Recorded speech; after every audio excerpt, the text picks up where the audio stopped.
Selamat malam semua, kalian menonton Carlota Podcast. Sudah duduk mau podcast, tiba-tiba hujan. Hujan, kenapa engkau datang pada malam hari ini? Di malam dimana saya sudah siap untuk mengeluarkan segala macam perkakas podcast saya. And here we are. Saya harap ini hujannya tidak terlalu terdengar ya di mic, because if it does, pemirsa, OMG, I'm gonna be so disappointed. Selamat datang buat pemirsa-pemirsa yang baru di sini. Mari bergabung. Di Carlota Podcast kita akan bercerita mengenai banyak sekali hal, bukan hanya setan-setan doang ya. Dan sebelum kita lanjut ke perkarlotaan kita malam hari ini pemirsa, saya mau bikin sedikit disclaimer.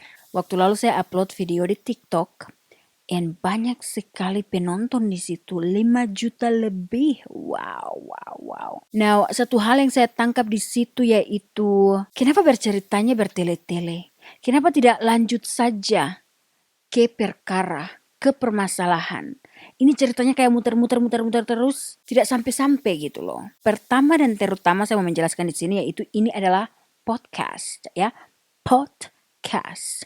Kalau Anda tidak tahu apa itu podcast, podcast itu adalah layanan audio, bukan video, audio. Jadi itu intinya hanyalah suara yang kalian dengarkan. Kebanyakan orang yang membuat podcast, mereka menaruh podcast mereka di website podcast. Saya tidak menaruh podcast saya di aplikasi lain selain YouTube. Kalau saya secara pribadi paling suka sekali mendengarkan podcast, apalagi ketika saya sedang memasak atau mungkin saya sulit tidur. Like suara dari orang-orang yang berbicara itu sangat jernih dan tidak ada gangguan lagu-lagu, Jadi saya mau untuk menemani hari-harimu.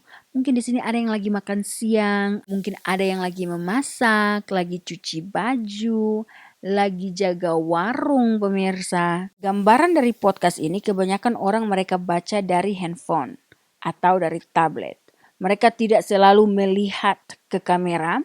Apalagi kalau mereka mempunyai tamu, itu kebanyakan mereka berinteraksi dengan tamu. Jadi saya harap kita tidak mempunyai kesalahpahaman lagi mengenai video saya di channel ini. Karena di channel ini saya mau fokus di pembicaraan yang lebih santai. Disclaimer yang kedua, saya tidak akan tergesa-gesa dalam bercerita.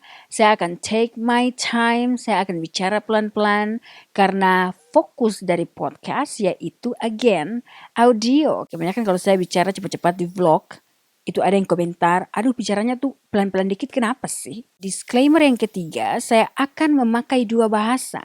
Jadi ada campuran bahasa Inggris, bahasa Indonesia.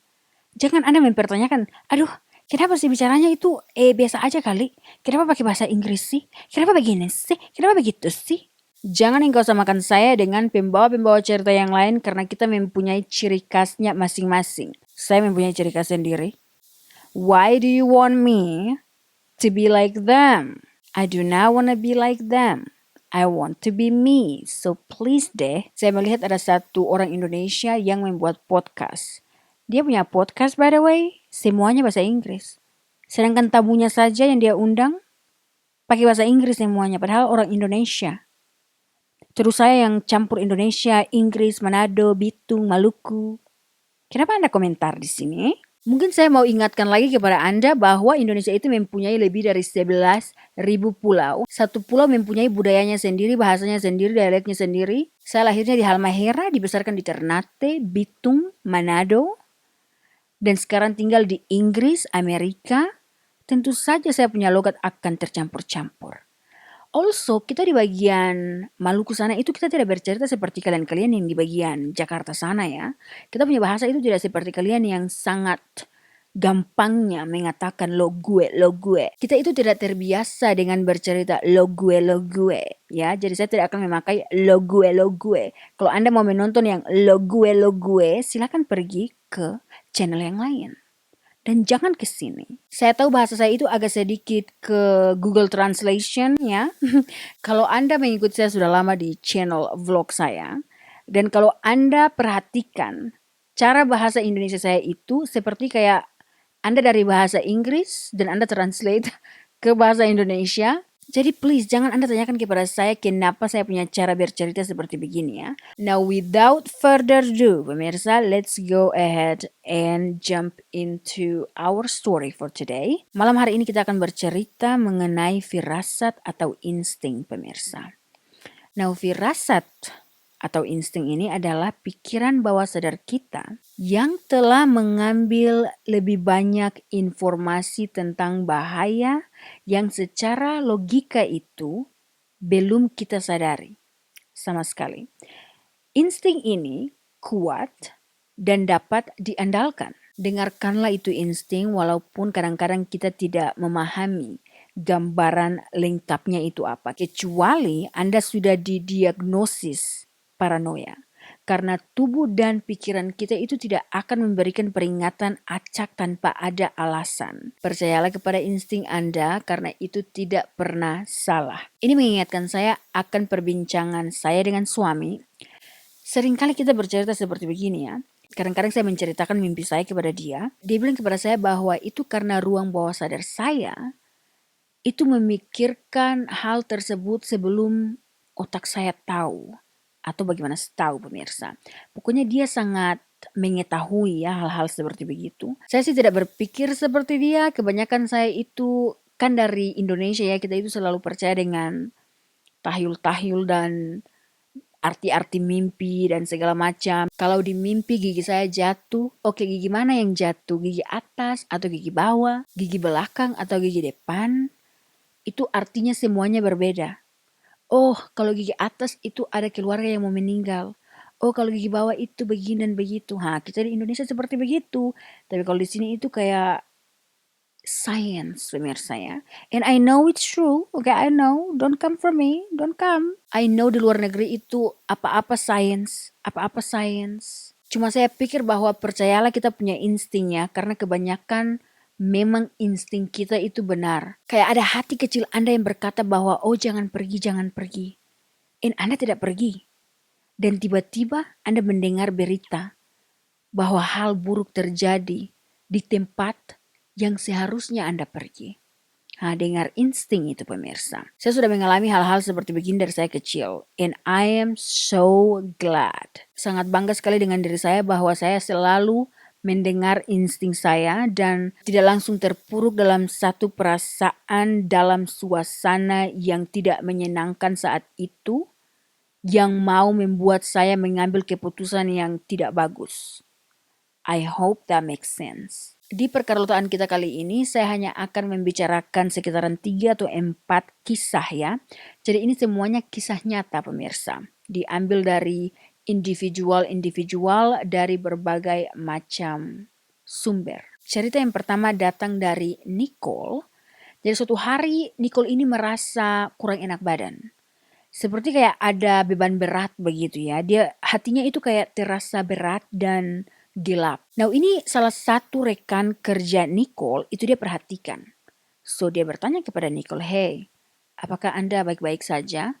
Dia bilang, nah entahlah saya merasa ada yang tidak beres. Tapi Nicole dia mencoba untuk mengabaikan perasaan itu dan lanjut untuk bekerja. Tapi perasaan itu semakin lama semakin memburuk. Nah di situ tiba-tiba air mata Nicole ini mulai mengalir.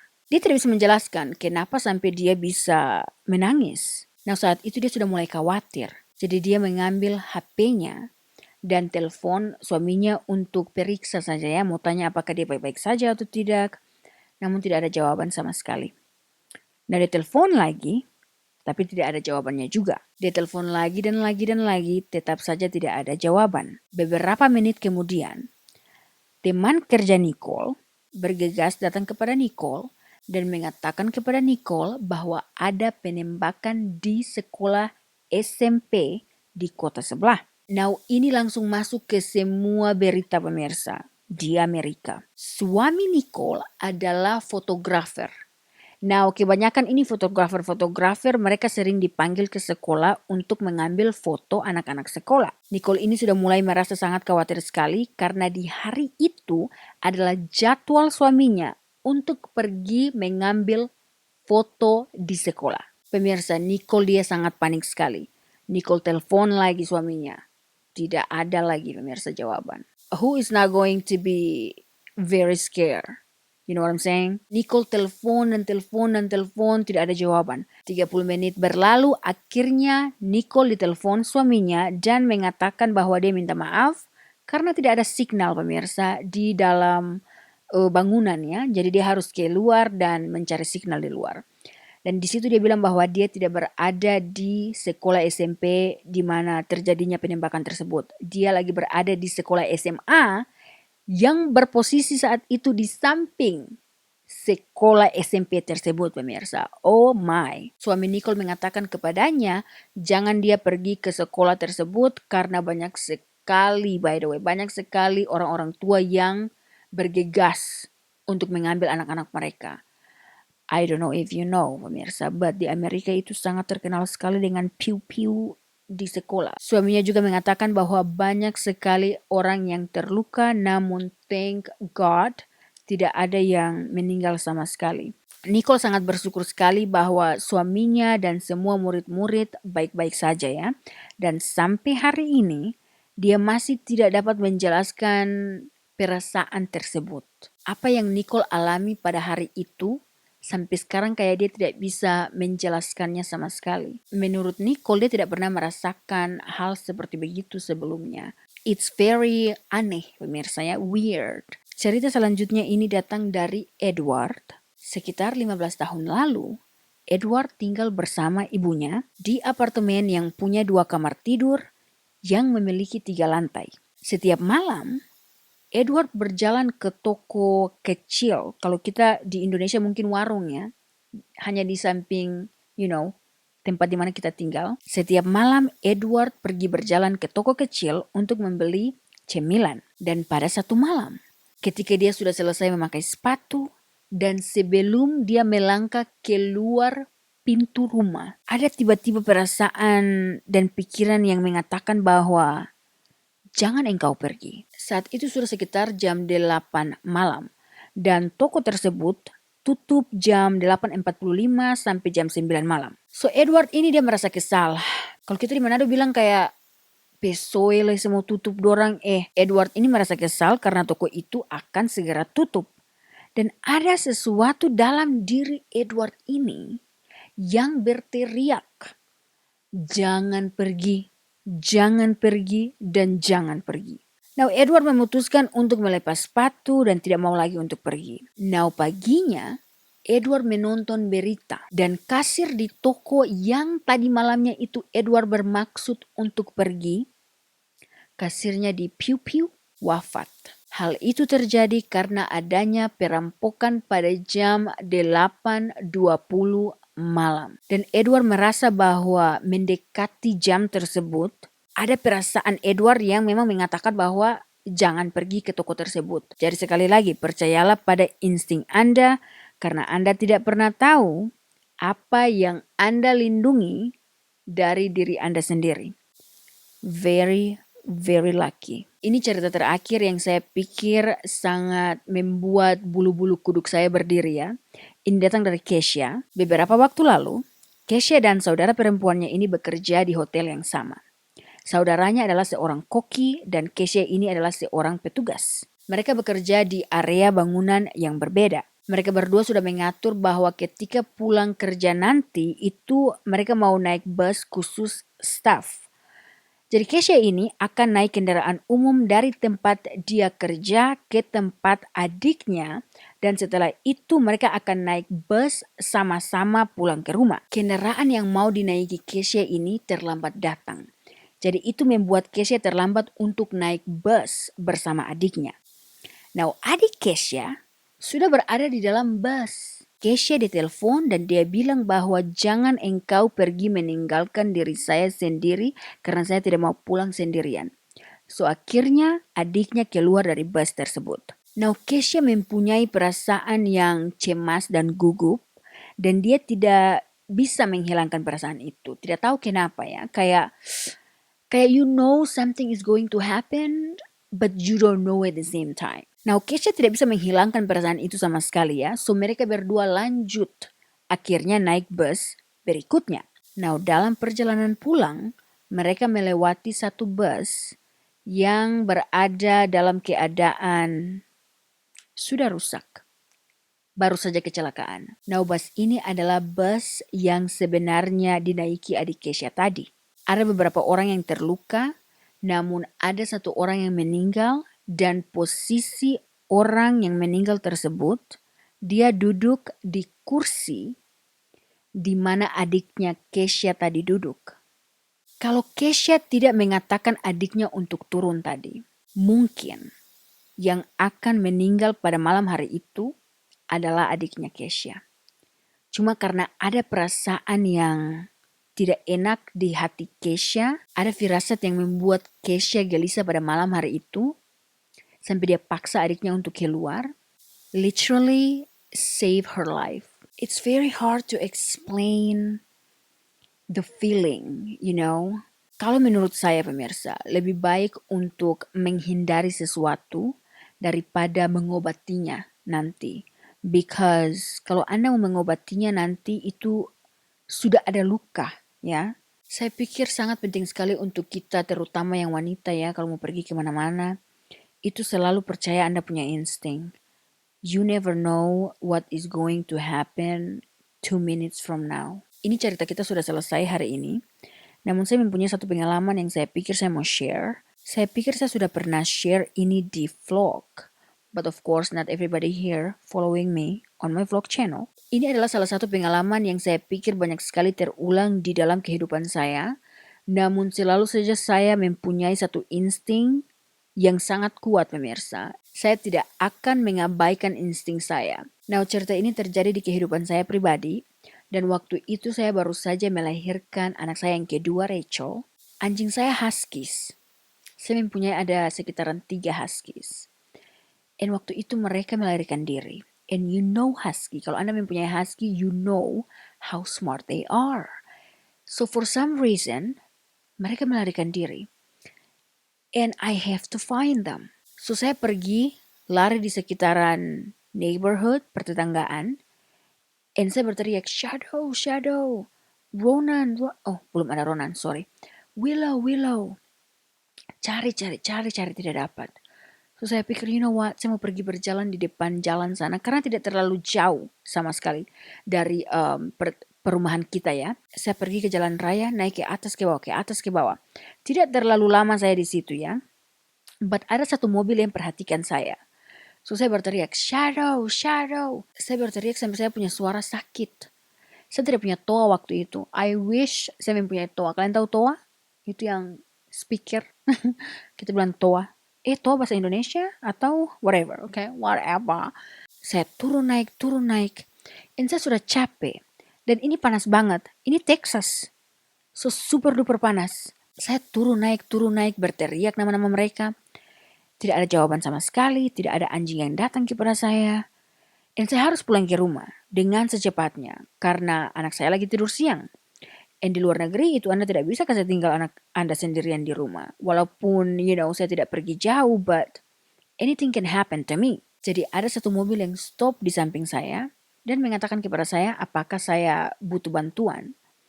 Dan pemirsa, saya punya otak ini langsung pergi jauh balik ke Manado karena waktu lalu ketika saya di Manado itu hal seperti begini juga terjadi di sana. Saya punya otak langsung klik.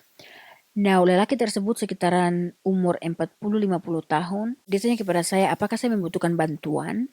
Apa yang sedang saya cari?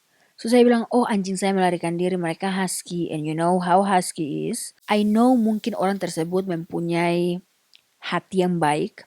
Karena juga, hati manusia tidak ada orang yang tahu ya. And at the same time, kita sebagai orang yang mau ditolong juga harus mempunyai pemikiran yang negatif juga. Like you have to be ready. And there is nothing wrong untuk mempunyai pikiran tersebut. So di waktu itu saya bilang kepada dia bahwa, oh terima kasih atas bantuannya. Saya bisa mencari anjing saya sendiri. And dia langsung bilang, okay, no problem. Sudah pergi melanjutkan perjalanannya. And you know what? Beberapa menit kemudian dia balik. Dia balik membawa air minum 1 botol kepada saya. Dia bilang ini cuaca sangat panas. Pasti Anda membutuhkan minuman. Saya bilang thank you. Saya melihat minumannya.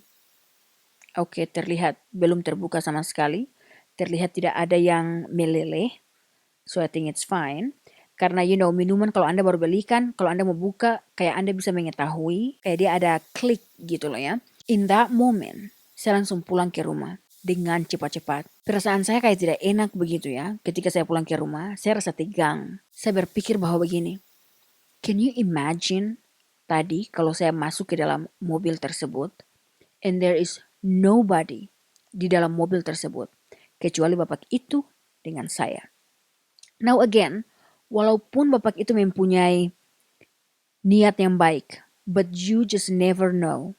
There is so many cerita-cerita di Amerika sana yang orang bantuin and bam, Anda mendapatkan mayat wanita ini di samping jalan, di jurang, dibakar. For some reason, setiap kali saya memikirkan hal tersebut, saya menyadari bahwa keputusan yang saya ambil pada saat itu membuat saya sangat bahagia. Walaupun saya tidak mendengarkan berita apapun mengenai bapak tersebut atau kejadian pembunuhan apa yang terjadi, tapi hati saya merasa lega sekali setiap kali saya merekam kembali kejadian tersebut. Anyway, itulah dia cerita kita pada hari ini. Terima kasih banyak sudah menonton.